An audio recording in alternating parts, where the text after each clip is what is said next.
کہ تم کہاں جا رہی ہو اور کیوں جا رہی ہو۔ میں وہاں سے دل برداشتہ ہو کر اپنی ماں کے گھر چلی آئی۔ میرے گھر والوں نے مجھ سے پوچھنے کی بہت کوشش کی کہ آخر ایسا کیا ہوا ہے جو اپنے شوہر کو چھوڑ کر چلی آئی ہو، لیکن میں نے اپنے لبوں پر کفن لگا لیے اور کسی کو کچھ نہ بتایا۔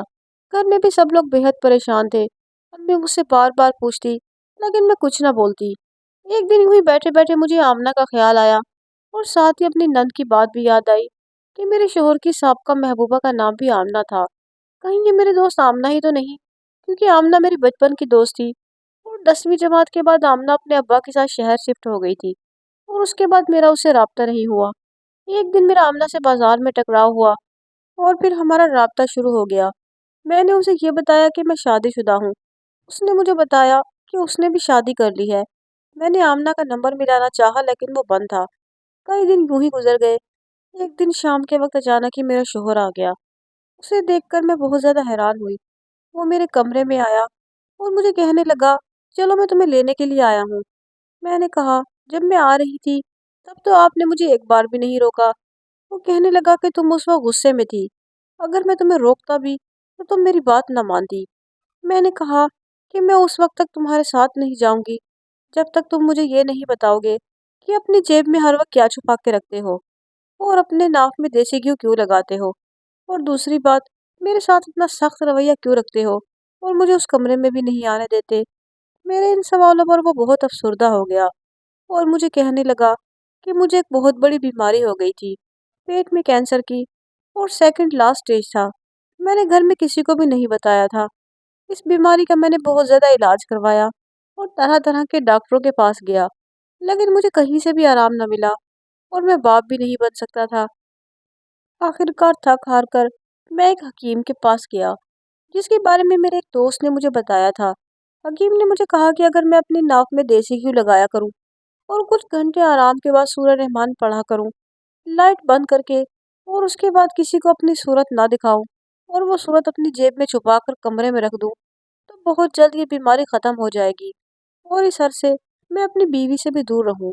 میں نے اس حکیم کی باتوں پر عمل بھی کیا اور مجھے ایسا لگ رہا ہے کہ اس صورت کی برکت سے میں واقعی ٹھیک ہو رہا ہوں، تو میں نے وہ عمل جاری رکھا۔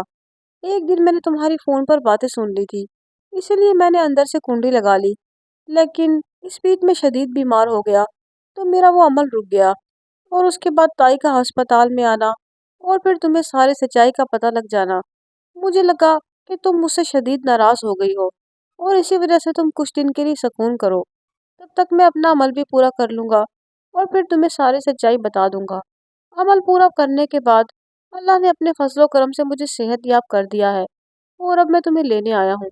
میں بہت افسردہ ہو گئی۔ تمام باتیں سن کر مجھے خوشی بھی ہوئی۔ پھر اس نے مجھے کہا کہ اپنا دل صاف کر لو، کیونکہ اب میرے دل میں صرف تم ہو اور کوئی نہیں۔ جو گزر گیا وہ میرا ماضی تھا اور میں اسے بھول گیا ہوں۔ اب میں صرف اپنے حال میں جینا چاہتا ہوں۔ میں نے اس کی تمام باتیں سنی اور اس کے ساتھ اپنے گھر واپس آ گئی، اور اب ہم خوشی خوشی رہتے ہیں کیونکہ مجھے میرے تمام سوالوں کے جواب مل گئے تھے۔ بہت عرصے بعد میرا رابطہ آمنہ سے ہوا تو میں نے اس کا بھی دل صاف کر دیا، اور یہ دیکھ کر مجھے بے حد خوشی ہوئی کہ وہ بھی اپنے گھر میں خوش تھی۔